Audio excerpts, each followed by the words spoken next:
No era un motociclista, ni siquiera era estadounidense. Venía del mundo de la moda y aún así Harley Davidson le entregó las llaves. Lo que siguió fueron despidos, confusión y una marca que los motociclistas apenas reconocían. ¿Fue una evolución audaz o la lenta muerte de Harley Davidson? Así es como un hombre arruinó por sí solo el futuro de Harley Davidson. La historia de Harley Davidson solía ser simple: motores ruidosos, motociclistas orgullosos y la carretera abierta estadounidense. Pero esa historia dio un giro brusco cuando intervino un ejecutivo nacido en Alemania, un hombre llamado Jochen Zeitz. Nacido en Mannheim, Alemania, en 1963, Zeitz estudió marketing internacional y finanzas en la Escuela Europea de Negocios. Comenzó su carrera en Colgate-Palmolive, trabajando tanto en Nueva York como en Hamburgo, pero su verdadero avance se produjo en el mundo de la moda, no en el de las motocicletas. En 1993, con solo 30 años, Zeitz se convirtió en el director ejecutivo de Puma, la empresa de ropa deportiva en apuros. En menos de una década, la transformó. Puma pasó de estar al borde del colapso a ser un nombre global. Zeitz se ganó una reputación como un reformador audaz, el tipo de líder que toma decisiones drásticas y actúa rápidamente. No era solo un hombre de negocios, se veía a sí mismo como un agente de cambio. Más tarde, Zeitz cofundó el B-Team con Richard Branson, un grupo que aboga por un capitalismo ético. También lanzó la fundación Zeitz, centrada en la conservación y el desarrollo sostenible. Este era un hombre que pensaba en grande, no solo sobre productos, sino sobre el mundo. La pregunta era, ¿entendía él de motocicletas? En 2007, Zeitz se unió a la junta directiva de Harley Davidson, convirtiéndose en el primer ejecutivo europeo en hacerlo. En ese momento, esto parecía un movimiento hacia una estrategia global, pero para muchos fanáticos de la marca se sentía extraño. ¿Qué sabía un ejecutivo de calzado de Alemania sobre el acero estadounidense y la cultura motociclista? Aún así, Harley le dio poder real. No era solo un nombre en una junta. Creó y dirigió el Comité de Sostenibilidad de Harley, impulsando a la empresa a adoptar prácticas más ecológicas y objetivos ambientales a largo plazo. En ese momento parecía un cambio silencioso, pero pronto se convertiría en algo mucho más grande. Avancemos rápido hasta el año 2020. Harley estaba teniendo dificultades. Las ventas habían bajado. Los motociclistas más jóvenes no se conectaban con la marca. La empresa necesitaba un nuevo liderazgo. Así que cuando su director ejecutivo renunció, Zeitz fue nombrado director ejecutivo interino en febrero de 2020 y luego permanente en mayo. Pero esto no fue una medida temporal. Zeitz llegó con una misión.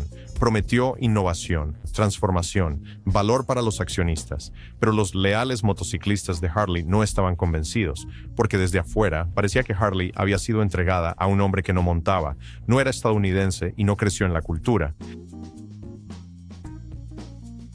Antes de todo esto, Harley Davidson era más que una marca, era una tribu. Fundada en 1903, Harley había pasado más de un siglo construyendo una reputación de libertad, rebeldía y determinación. Sus motos no eran las más baratas ni las más tecnológicas, pero ese no era el punto. Una Harley no era solo transporte, era una declaración. La empresa había construido todo un estilo de vida alrededor de esta imagen. El Harley Owners Group, HOG, fundado en 1983, se convirtió en una red global de motociclistas. La gente no solo compraba motos, se unía a una familia. La gama de productos reflejaba eso. Los motociclistas podían elegir entre una amplia variedad de modelos. La Sportster, conocida por su simplicidad pura. La Softail, diseñada para un paseo relajado. La Dyna, adorada por los personalizadores. Las motos de turismo, hechas para la libertad de largas distancias, no eran solo máquinas, eran elecciones profundamente personales, ligadas a la identidad, la experiencia y el legado. El eslogan de Harley lo capturaba perfectamente. Vive para montar, monta para vivir. Pero cuando Zeitz tomó las riendas, muchos sintieron que ese espíritu estaba a punto de ser reescrito. Jochen Zeitz tenía visión, sin duda. Había salvado una empresa global antes. Pero el mundo de las motocicletas, especialmente Harley Davidson, no era solo otro negocio para reestructurar, era una cultura.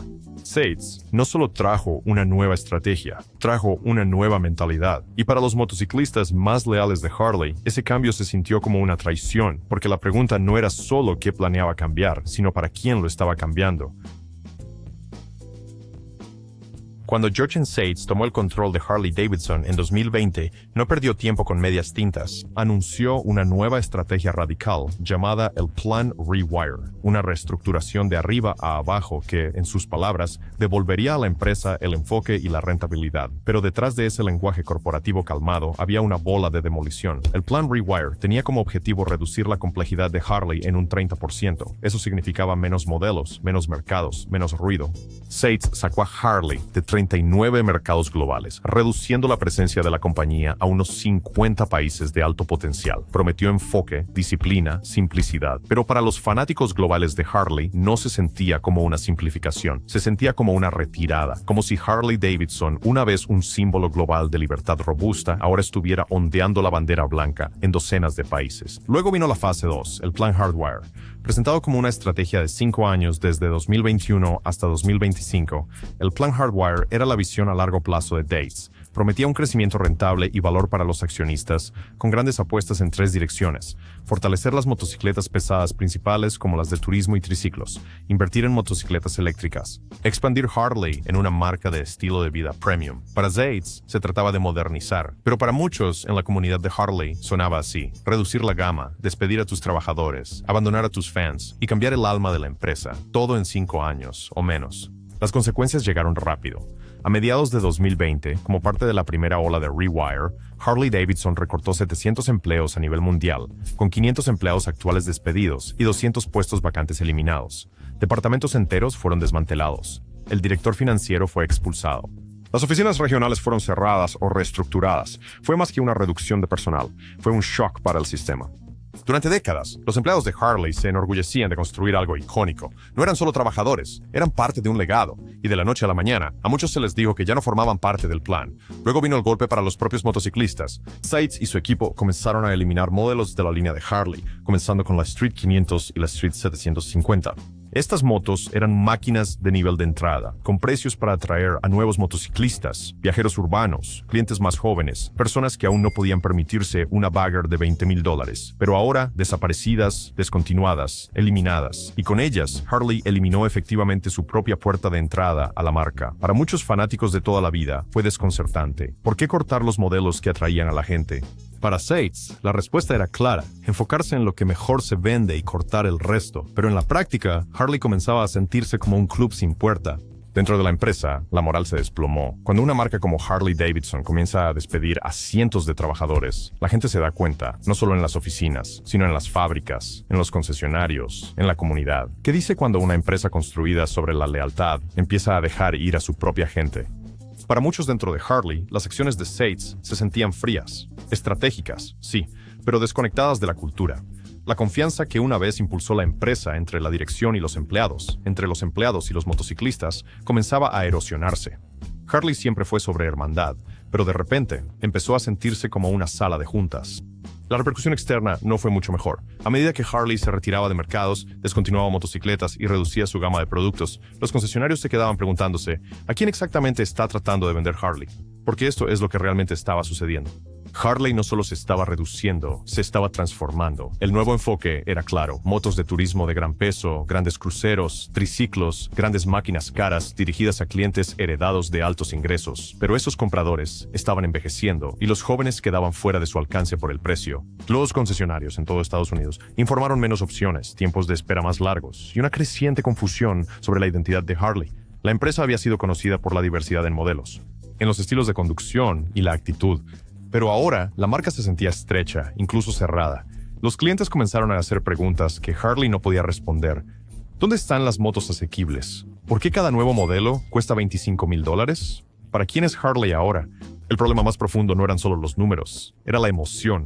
Harley Davidson no construyó su imperio solo con hojas de cálculo de ventas, lo construyó con lealtad. La gente no solo compraba motos, se unía a la cultura, a la hermandad, a la marca. Pero mientras Zates reestructuraba la empresa para que se viera más elegante en el papel, muchos motociclistas se sentían dejados atrás, y aquellos que no estaban enojados estaban confundidos. ¿Es Harley ahora una marca de lujo, una empresa de tecnología, una etiqueta de moda? Al final del primer año bajo los planes de Zates, una cosa estaba clara: Harley Davidson no solo estaba reestructurando, se estaba desconectando de sus trabajadores, de sus motociclistas, de la misma cultura que la construyó. Y cuanto más se enfocaba la empresa en el beneficio a corto plazo, más se alejaba de la identidad a largo plazo que la hizo legendaria. Pero esto era solo el daño superficial. La verdadera ruptura vendría cuando Harley hiciera su apuesta más audaz hasta ahora, una marca totalmente eléctrica nacida de una empresa que solía definir la combustión. Durante más de un siglo, Harley-Davidson rugió a través de la historia con el sonido de la combustión, pero en 2019, ese rugido fue reemplazado por un susurro, el suave zumbido eléctrico de Livewire, la primera motocicleta eléctrica de Harley. La Livewire debutó con un precio de $29,799, un precio premium dirigido a motociclistas orientados a la tecnología, no a los motociclistas tradicionales. Al principio hizo titulares. Era futurista, elegante, rápida y completamente eléctrica. Pero para una empresa conocida por la grasa, el rugido y la rebeldía, la recepción fue silenciosa, muy silenciosa. El impulso eléctrico no se detuvo allí. En 2021, Harley-Davidson tomó una decisión audaz. Separó Livewire en una marca independiente. La lógica era permitir que la división eléctrica trazara su propio camino con su propio liderazgo, marca y estrategia de mercado, mientras mantenía el nombre de Harley protegido del riesgo. Para Seitz y la Junta, esto era inteligente, seguro, enfocado. Pero para los motociclistas y distribuidores, era una señal de alerta. Si Harley estaba tan seguro de Livewire, ¿por qué se distanció del producto? Y más importante, ¿para quién era realmente Livewire? La apuesta financiera por Livewire fue enorme. Harley-Davidson invirtió más de $100 millones en desarrollar y lanzar la marca Livewire. Cuando salió a bolsa a través de una fusión con un SPAC, la decisión generó alrededor de $334 millones en ingresos brutos. Sonaba bien en los comunicados de prensa, pero los números en el terreno contaban una historia diferente. A principios de 2024, Livewire solo había vendido 117 unidades en el primer trimestre, un número que técnicamente era superior al del año anterior, pero aún sorprendentemente bajo para una marca que intentaba liderar el mercado de motocicletas eléctricas. Los concesionarios tenían existencias acumulando polvo. Algunos tenían motos en el piso durante años sin tocar. Otros admitieron en silencio que no tenían idea de cómo venderlas, porque el problema era que Harley no solo intentó hacer una nueva moto, intentó crear una nueva identidad y se olvidó de llevar a sus motociclistas consigo. Desde el principio, Livewire no se sentía como Harley. Se fueron los sonidos del motor V-Twin.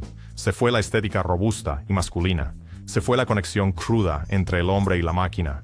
En su lugar, un viaje silencioso con un estilo futurista, más Silicon Valley que Sturgis.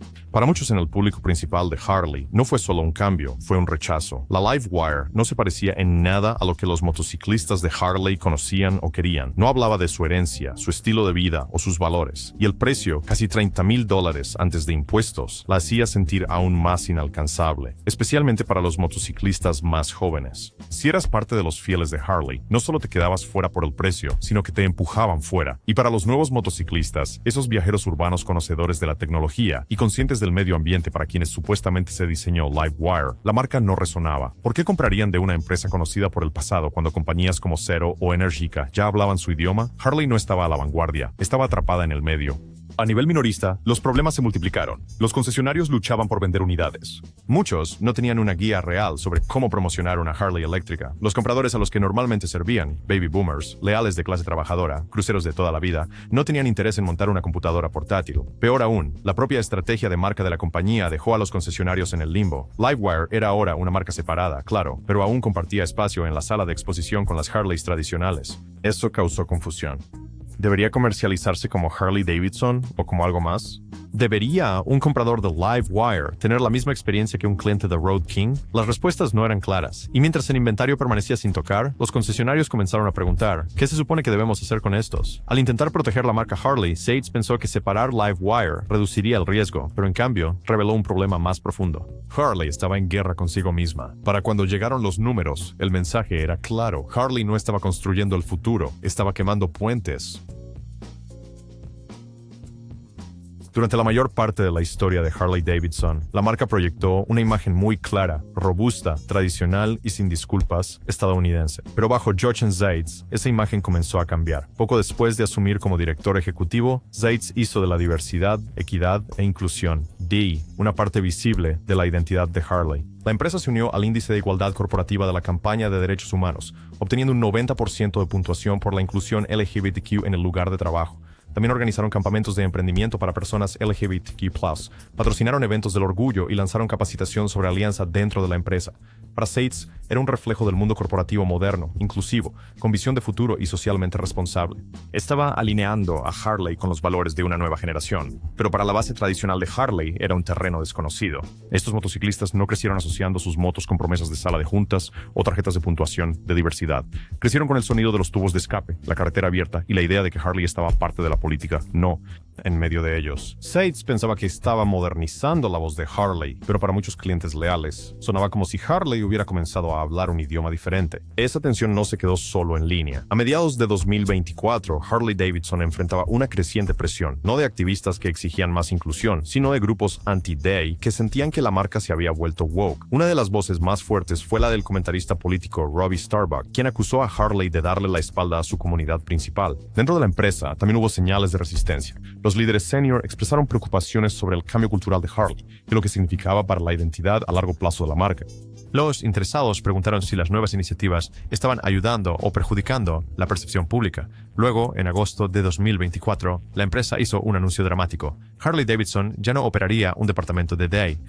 De hecho, revelaron que el departamento había cerrado silenciosamente en abril de 2024. El comunicado de prensa lo presentó como una decisión de alineación estratégica, pero el momento contaba una historia diferente. No se trataba solo de eficiencia, era una retirada. La misma empresa que había prometido ser líder en equidad corporativa solo unos meses antes, ahora se alejaba de la mesa. La reacción vino de ambos lados. Por un lado, muchos fanáticos de Harley, especialmente los motociclistas de toda la vida, aplaudieron la decisión. En foros en línea, publicaciones en redes sociales y conversaciones con distribuidores, algunos celebraron lo que veían como un regreso a las raíces de Harley. Para ellos, la era DI se sentía forzada, fuera de lugar, quizás incluso performativa. Harley, dijeron, finalmente había recordado quién era, pero no todos estaban de acuerdo. Organizaciones de derechos humanos, exempleados y defensores de diversidad, equidad e inclusión criticaron la medida como regresiva y miope. Argumentaron que Harley apenas había comenzado a construir puentes hacia mercados más amplios y diversos, y ahora los estaba quemando. Algunos exempleados afirmaron que los esfuerzos de la empresa eran más sobre imagen que sobre verdadera inclusión. Otros dijeron que el trabajo era real y necesario, y que eliminarlo socavaba la confianza de los empleados. Internamente, la moral volvió a decaer. Los empleados que creían en la visión que Seitz había promovido, una Harley moderna e inclusiva, ahora sentían que esa visión era negociable. Dependiendo de la presión pública, Harley podía cambiar de rumbo sin previo aviso. Esa realización no solo dañó la confianza, sino también la identidad. En este punto de la evolución de Harley, el mensaje se había vuelto confuso. ¿La empresa estaba persiguiendo a jóvenes urbanos con valores progresistas o estaba reafirmando su base tradicional estadounidense de clase trabajadora? ¿Era un líder en ESG y responsabilidad social corporativa o estaba evitando la controversia para mantener su marca segura? Nadie, ni siquiera los fanáticos leales, podía decirlo con certeza. Y cuando una marca conocida por su claridad pierde su voz, la confianza comienza a morir. La reversión de Day no existió de manera aislada. Llegó después de años de recortes de modelos, confusión eléctrica y rotación de ejecutivos. Añadió a la sensación de que Harley ya no estaba segura de quién quería ser, y en el mundo de las motocicletas, un mundo construido sobre la identidad, esa confusión puede ser fatal porque la gente no solo monta Harleys, se convierten en motociclistas de Harley. Y cuando la marca comienza a cambiar bajo sus pies, políticamente, culturalmente, financieramente, muchos dejan de montar por completo. Al intentar complacer a todos, Harley no había satisfecho a nadie, y ese colapso en claridad pronto se mostraría donde más duele, en los gráficos, en los concesionarios y en la sala de juntas. Para el año 2024, los números contaban una historia que Harley Davidson ya no podía ocultar. Bajo el liderazgo de Jordan Seitz, los ingresos de la empresa cayeron un 11%. Aún más alarmante, las ganancias diluidas por acción disminuyeron un 29% año tras año. Y a nivel mundial, los envíos de motocicletas cayeron un 17% hasta solo 148.862 unidades. Estos no fueron simples altibajos del mercado, fueron señales de advertencia. Seitz había sido presentado como el solucionador, el arquitecto de la marca, el hombre que convirtió a Puma en una fuerza global. Pero las finanzas mostraban una marca perdiendo terreno rápidamente. Para los inversores no era solo un fracaso, era una promesa rota. En todo el país, los concesionarios de Harley comenzaron a apagarse. Solo en 2024, concesionarios establecidos desde hace mucho tiempo en la ciudad de Nueva York, San Francisco, Florida, Illinois y Missouri cerraron sus puertas, víctimas de la disminución de la demanda y el aumento de los costos. No eran salas de exhibición temporales, eran pilares de la comunidad. Para los motociclistas de toda la vida, perder una concesionaria se sentía como perder una base de operaciones. La tienda de Harley no era solo un lugar para comprar motos, era un club, un punto de encuentro, una piedra angular de la cultura local de motocicletas.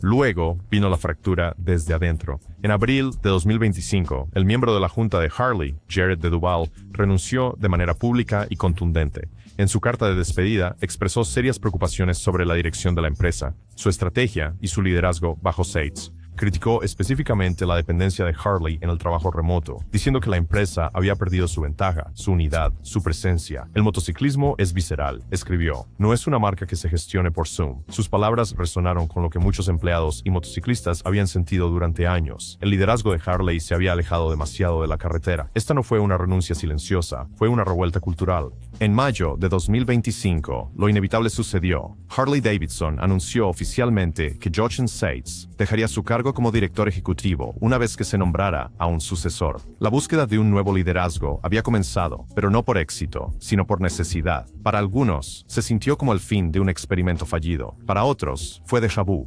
Seitz había sido traído para salvar a Harley, pero 4 años después, la empresa estaba lidiando con ventas más bajas, fracturas internas, confusión de marca y una base de motociclistas fracturada. ¿Qué tipo de líder viene después? ¿Un cirujano financiero? ¿Un sanador cultural? ¿Un motociclista? Porque ahora la empresa no solo busca un director ejecutivo, busca una identidad. Harley-Davidson no cayó en un momento dramático, se desangró lentamente, una decisión a la vez. Comenzó con la eliminación de modelos, luego vinieron las pérdidas de empleos, la apuesta por Livewire, los retrocesos en Day, los colapsos minoristas, y a lo largo del camino, los motociclistas se quedaron en la oscuridad preguntándose qué representaba todavía Harley. ¿Era la herencia? ¿Innovación? ¿Activismo? ¿Nostalgia? Nadie podía decirlo. La marca que una vez rugió con propósito, ahora murmuraba con confusión. Se había vuelto demasiado pulida, demasiado cuidadosa, demasiado corporativa. Una marca obsesionada con los eslóganes y las ganancias trimestrales, mientras olvidaba cómo hacer que la gente sintiera algo. Harley ya no era genial, era corporativa, y nadie se tatúa logotipos corporativos en el pecho. ¿Puede Harley regresar? Tal vez, pero no con otro cambio de marca vacío, no con otro plan a 5 años, y definitivamente no con otro director ejecutivo que piensa que la cultura es algo que se construye con consultores. Harley necesita volver a lo que la hizo grande: lealtad, simplicidad, identidad, emoción. Necesita construir máquinas que remuevan las entrañas, no solo que hagan clic en una hoja de balance. Necesita dejar de seguir tendencias y empezar a liderar una tribu de nuevo, porque la gente todavía está ahí. Las historias, la lealtad, la pasión, pero están esperando una señal, no desde la sala de juntas, sino desde la carretera. Jochen Seitz pensó que podía transformar a Harley en algo moderno, seguro y sostenible, pero al final construyó una marca que nadie reconocía y que menos personas querían. Los números cayeron, las tiendas cerraron, los líderes se fueron y la leyenda que una vez conquistó la carretera americana quedó atrapada en una rotonda corporativa. Ahora la empresa enfrenta una pregunta que ninguna hoja de cálculo puede responder. ¿Volverá Harley a rodar o es aquí donde termina el camino? Entonces, ¿qué piensas? ¿Fue un liderazgo audaz o una traición en cámara lenta? La historia de Harley no ha terminado, pero puede que nunca sea la misma. Ahora, deja tus pensamientos en los comentarios. Dale me gusta si esto te llegó y suscríbete si aún tienes esperanza de un regreso.